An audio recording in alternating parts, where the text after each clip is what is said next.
ଜୀବନରେ ସବୁବେଳେ ଏହି 5ଟି ଗହଣାକୁ ଧାରଣ କରିବା ଉଚିତ। ତାହା ହେଉଛି ଓଠରେ ସତ୍ୟ, କଣ୍ଠରେ ପ୍ରାର୍ଥନା, ଆଖିରେ ଦୟା, ହାତରେ ଦାନ ଆଉ ହୃଦୟରେ ପ୍ରେମ। ଗଙ୍ଗା ଦେହକୁ ଧୋଇଦିଏ କିନ୍ତୁ ମନକୁ ନୁହେଁ। କିନ୍ତୁ ପାପ ଦେହରେ ନୁହେଁ ମନରେ ଥାଏ। ମଣିଷର ଭାଗ୍ୟରେ ଯାହା ଥାଏ ତାହା ହିଁ ହୁଏ, ତାକୁ କେହି ପରିବର୍ତ୍ତନ କରିପାରନ୍ତି ନାହିଁ। ବିଜ୍ଞାନର ଅଗ୍ରଗତି ଘଟିଲେ ବି ମଣିଷର ଜୀବନକୁ ରକ୍ଷା କରିପାରେ ନାହିଁ। ମଣିଷ ଯେତେ ଦିନ ପାଇଁ ଏ ଧରାପୃଷ୍ଠକୁ ଆସିଥାଏ ସେତିକି ଦିନ ତାର ଲୀଳା ଖେଳା କରି ପୁଣି ଫେରିଯିବ। ସୃଷ୍ଟିକର୍ତ୍ତା ହେଉଛନ୍ତି ନିର୍ଦ୍ଦେଶକ, ଆମେମାନେ ଜଣେ ଜଣେ କଳାକାର। ତେଣୁ ପ୍ରତିଦିନ ସକାଳୁ ପ୍ରଭୁଙ୍କୁ 2 ହାତ ଟେକି ସମର୍ପଣ ଭାବନାରେ ନିଜକୁ ସମର୍ପି ଦିଅ। ଯେଉଁପରି ଆଜି ଦିନର ଅଭିନୟ ସୁନ୍ଦରତାରେ ଭରିଯାଉ। ଗୋଟେ କଥା ମନେ ରଖନ୍ତୁ, ଯେତେ ଯାହା ସହ ଯେତେ ଦିନ ସମ୍ପର୍କ ଲେଖା ସେତିକି ଦିନ ରହିବ। ତୁମେ ଯେତେ ବି ଚାହିଁଲେ ସମ୍ପର୍କକୁ ଭାଙ୍ଗିବାକୁ ଅଟକାଇ ପାରିବ ନାହିଁ। କାହିଁକି ନା ଏ ଜୀବନର ନାଟକରେ କାହା ସହିତ କେତେ ଦିନ ଅଭିନୟ କରିବାକୁ ପଡ଼ିଥାଏ ସେଇଟା ଈଶ୍ୱର ଆଗରୁ ସ୍ଥିର କରି ଏ ସଂସାରକୁ ଆମକୁ ପଠାଇଛନ୍ତି। ମଣିଷ ତ ସମସ୍ତେ, ହେଲେ ଫରକ ଏତିକି, କିଛି ଲୋକ ଜଖମ ଦିଅନ୍ତି ଆଉ କିଛି ଲୋକ ଜଖମରେ ମଲମ ଦିଅନ୍ତି। ସାଥୀ ତ ଅନେକ ମିଳନ୍ତି, ହେଲେ ଫରକ ଏତିକି, କିଛି ସାଥ ଦିଅନ୍ତି ଆଉ କିଛି ସାଥ ଛାଡ଼ି ଦିଅନ୍ତି। ଭଲ ତ ସମସ୍ତେ ପାଆନ୍ତି, ହେଲେ ଫରକ ଏତିକି, କିଛି ଜୀବନ ଦିଅନ୍ତି ଆଉ କିଛି ଜୀବନ ନେଇ ଯାଆନ୍ତି। ସମ୍ପର୍କ ତ ସମସ୍ତେ ଗଢ଼ନ୍ତି, ହେଲେ ଫରକ ଏତିକି, କିଛି ବିନା ସ୍ୱାର୍ଥରେ ନିଭାଇଥାନ୍ତି ଆଉ କିଛି ଜୀବନ ଭରି ପରଖୁଥାନ୍ତି। ନିଜେ ଧୋକା ଖାଆନ୍ତୁ ପଛେ ଅନ୍ୟକୁ ଧୋକା ଦିଅନ୍ତୁ ନାହିଁ। କାରଣ ଯିଏ ଧୋକା ଖାଇଥାଏ ତାକୁ ବିଶେଷ କିଛି ହରାଇବାକୁ ପଡ଼ିନଥାଏ, କିନ୍ତୁ ଯିଏ ଧୋକା ଦେଇଥାଏ ସେ ବହୁତ କିଛି ହରାଇ ଦେଇଥାଏ। ଲୁହ ନଥିଲେ ଆଖି ଏତେ ସୁନ୍ଦର ହୋଇନଥାନ୍ତା, କଷ୍ଟ ନଥିଲେ ସୁଖର ମୂଲ୍ୟ ନଥାନ୍ତା। ଯଦି ଚାହିଁବା ମୁତାବକ ସବୁକିଛି ମିଳିଯାଇଥାନ୍ତା ତେବେ ଏ ଦୁନିଆରେ ଭଗବାନଙ୍କର ଆବଶ୍ୟକତା ହିଁ ନଥାନ୍ତା। ଧନ ଥିବା ପକେଟ ଆପଣଙ୍କୁ ଖରାପ ରାସ୍ତାରେ ନେଇଯାଇପାରେ, କିନ୍ତୁ ଖାଲି ପକେଟ ଆପଣଙ୍କୁ ଜୀବନରେ ଅନେକ ଗୁଡ଼ିଏ ଅର୍ଥ ବୁଝାଇ ଦେଇଥାଏ।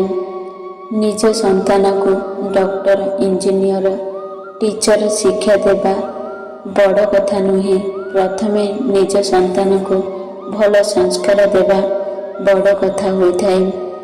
ଯେଉଁ ଜିନିଷ କେବଳ ପରିବାର ଠାରୁ ହିଁ ମିଳିଥାଏ। କାହିଁକି ନା ସମାଜରେ ସଂସ୍କାର ବିନା ଶିକ୍ଷାର କୌଣସି ମୂଲ୍ୟ ନଥାଏ।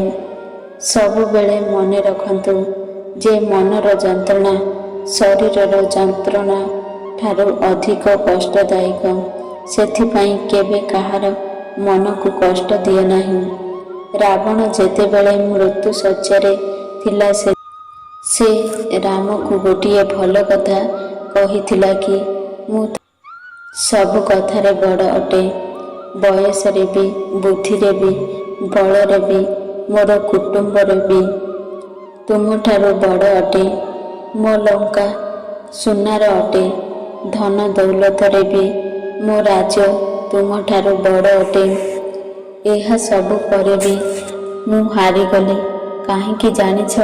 କାରଣ ତୁମ ଭାଇ ତୁମ ସାଥିରେ ଥିଲା, ମୋ ଭାଇ ମୋ ବିପକ୍ଷରେ ଥିଲା। ନିଜ ନିଜ ମଧ୍ୟରେ ଏକତା ରଖନ୍ତୁ, କାରଣ କୌଣସି ଗଛ କଟା ଯାଆନ୍ତା ନାହିଁ ଯଦି କୁରାଢ଼ୀ ପଛରେ କାଠ ଖଣ୍ଡିଏ ନଥାନ୍ତା। ସବୁବେଳେ ଖୁସିରେ ରହିବାକୁ ଚେଷ୍ଟା କରନ୍ତୁ, କାରଣ ଆଜିକାଲି ଲୋକ ଅନ୍ୟ ଦୁଃଖ ଦେଖି ଖୁସି ହୋଇଥାନ୍ତି। କ୍ରୋଧ ଏବଂ ବାତ୍ୟା ଏକାପରି ହୋଇଥାଏ। ଶାନ୍ତ ହେଲା ପରେ ହିଁ ଜଣାପଡ଼ିଥାଏ କେତେ କ୍ଷୟକ୍ଷତି ହୋଇଛି।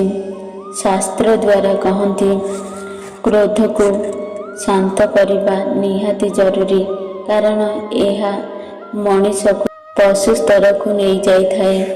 ମୁଁ ଶ୍ରେଷ୍ଠ କର୍ତ୍ତା, ମୋର କିଛି ଭୁଲ ନାହିଁ, ସମସ୍ତଙ୍କୁ ଡରାଇ ରଖିବି ଭାବି ଅନେକ ହୀନ ଭାବନା ମଣିଷର କ୍ରୋଧକୁ ଦ୍ୱିଗୁଣିତ କରେ। ଜୀବନ ଏକ ରଙ୍ଗମହଲ। କିଏ ଭଲ କାମ କଲେ ଗାଳି, କିଏ ଖରାପ କାମ କଲେ ତାଳି। ସମସ୍ତେ ସମସ୍ତଙ୍କ ଅଭିନୟରେ ବ୍ୟସ୍ତ। ଯିଏ ଯେତେ ଭଲ ଅଭିନୟ କରିପାରିବେ ସିଏ ସେତେ ଲୋକମାନଙ୍କୁ ନିଜର କରିପାରିବେ। ଡେରିରେ ହେବ କିନ୍ତୁ ଠିକ୍ ହେବ। ମନେ ରଖ, ତୁମ ସମୟଟା ଖରାପ, ତୁମ ଜୀବନଟା ନୁହେଁ। ଠିକ୍ ଅପେକ୍ଷା କର, ସମୟ ସବୁ କିଛି ଫେରାଇ ଦେବ। ଜନ୍ମ ଅଟେ ପିତାମାତାଙ୍କର ଉପହାର, ଶିକ୍ଷା ଅଟେ ଗୁରୁଜନଙ୍କର ଉପହାର, ଚାକିରି ଅଟେ ଭବିଷ୍ୟତର ଉପହାର, ସ୍ତ୍ରୀ ଅଟେ ଜୀବନର ଉପହାର, କିନ୍ତୁ ବନ୍ଧୁ ଅଟେ ଭଗବାନଙ୍କର ଉପହାର।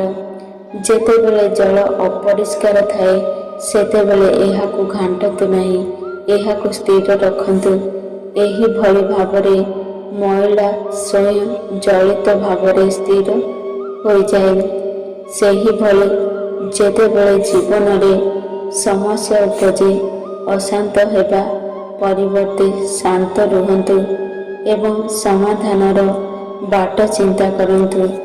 ଭଗବାନ ଶ୍ରୀକୃଷ୍ଣ ଗୀତାରେ କହିଛନ୍ତି, ନିଜ ମନକୁ ନିର୍ମଳ କର, ନିଜର ନିଷ୍ଠାକୁ ଆଧ୍ୟାତ୍ମିକ ଜୀବନ ପ୍ରତି ଉତ୍ସର୍ଗ କରିଦିଅ। ଆତ୍ମନିର୍ଭରଶୀଳ ହୁଅ, ସଚ୍ଚୋଟ ହୁଅ, ସତ୍ୟବାଦୀ ହୁଅ, ସ୍ନେହପୂର୍ଣ୍ଣ ଏବଂ ସେବା କରିବାର ଇଚ୍ଛାରେ ପରିପୂର୍ଣ୍ଣ ହୁଅ। ଅଲଗା ହେବା ଓ ତ୍ୟାଗରେ ନିଜକୁ ଆନନ୍ଦ ନେବାକୁ ଶିକ୍ଷା କୁହାଯାଏ। କ୍ରୋଧ କର ନାହିଁ କିମ୍ବା କୌଣସିକୁ କ୍ଷତି କର ନାହିଁ। ଦୟାଳୁ ଓ ଭଦ୍ରତା ହୁଅ, ସମସ୍ତଙ୍କୁ ଭଲ ପାଅ। ଶକ୍ତି, ଧୈର୍ଯ୍ୟ, ଇଚ୍ଛା ଶୁଦ୍ଧତା ବୃଦ୍ଧି କର। ଦୁଷ୍କର୍ମ, ଗର୍ବଠାରୁ ଦୂରେଇ ରୁହ। ତୁମେ ତୁମର ଭାଗ୍ୟ ହାସଲ କରିପାରିବ।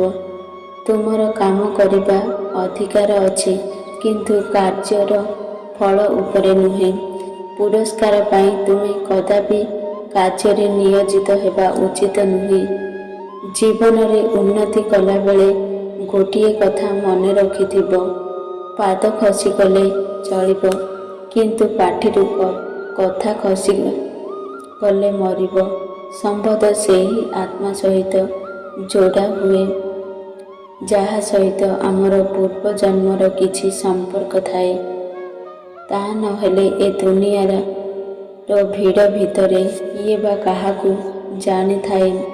ତୁମର କିଛି ଦରକାର ଅଛି ବୋଲି ପ୍ରାର୍ଥନା କର ନାହିଁ। ପ୍ରାର୍ଥନା ଏଥିପାଇଁ କର ଯେ ଭଗବାନ ତୁମକୁ ବହୁତ କିଛି ଦେଇଛନ୍ତି ଆଉ ତୁମକୁ ଭଗବାନ ପ୍ରତି କୃତଜ୍ଞତା ମନୋଭାବ ଅଛି। ଆପଣଙ୍କ ପଦେ କଥାରେ ବହୁତ ଲୋକଙ୍କ ଖୁସି ଓ ଦୁଃଖ ଲୁଚି ରହିଥାଏ। ତେଣୁ ସବୁବେଳେ କହିବା ଆଗରୁ ଥରେ ଭାବିବା ଦରକାର।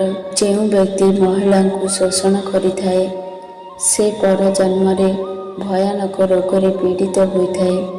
ଯିଏ ନାରୀକୁ ଅସମ୍ମାନ କରେ ତାର କୌଣସି ସ୍ଥାନରେ ଆଦର ମିଳିନଥାଏ। କିଛି ଜିନିଷ ପାଖକୁ ଗଲେ ମାଗିବା ବିନା ତାହା ମିଳିଯାଇଥାଏ। ଯେମିତି ବରଫ ପାଖରୁ ଶୀତଳତା, ଅଗ୍ନି ପାଖରୁ ଗରମ ଆଉ ଗୋଲାପ ଫୁଲ ପାଖରୁ ସୁଗନ୍ଧ, ସେହିପରି ଭଗବାନଙ୍କ ପାଖରୁ ମାଗିବା ଅପେକ୍ଷା ନିକଟତର ହେଲେ ସବୁ ଜିନିଷ ଏବଂ ତମ ମନୋକାମନା ପରିପୂର୍ଣ୍ଣ ହୋଇଯିବ। ଦୀପର କାହାଣୀ ବହୁତ ଅଜବ ହୋଇଥାଏ। ଜଳେ ବି ତ କାହାକୁ ଆଲୋକ ଦେବା ପାଇଁ ଆଉ ଲିଭେ ବି ତ ଶାନ୍ତିରେ ନିଦ ଦେବା ପାଇଁ। କିଏ ଜାଣେ କେଉଁ ରାତି ଜୀବନର ଶେଷ ରାତି ହେବ, କିଏ ଜାଣେ କେଉଁ କଥା ଜୀବନର ଶେଷ କଥା ହେବ। ରାଗ ହିଂସା ଛାଡ଼ି ହସ ଖୁସିରେ କଥା ହୁଅ। କିଏ ଜାଣେ କେଉଁ ଦେଖା ଜୀବନର ଶେଷ ଦେଖା ହେବ। ପ୍ରଶ୍ନ ଜଳ ଉପରେ ନୁହେଁ, କି ତୃଷ୍ଣା ଉପରେ। ପ୍ରଶ୍ନ ମୃତ୍ୟୁ ଉପରେ ନୁହେଁ, ବରଂ ନିଶ୍ୱାସ ଉପରେ। ଯଦି ମୋ ଭିଡ଼ିଓ ଆପଣମାନଙ୍କୁ ପସନ୍ଦ ଆସେ ତାହେଲେ ଭିଡ଼ିଓକୁ ଗୋଟେ ଲାଇକ୍ କରନ୍ତୁ ଏବଂ ଆମ ଚ୍ୟାନେଲକୁ ସବସ୍କ୍ରାଇବ୍ କରନ୍ତୁ ଏବଂ ସାଙ୍ଗମାନଙ୍କୁ ଅଧିକରୁ ଅଧିକ ସେୟାର କରନ୍ତୁ। ଜୟ ଜଗନ୍ନାଥ।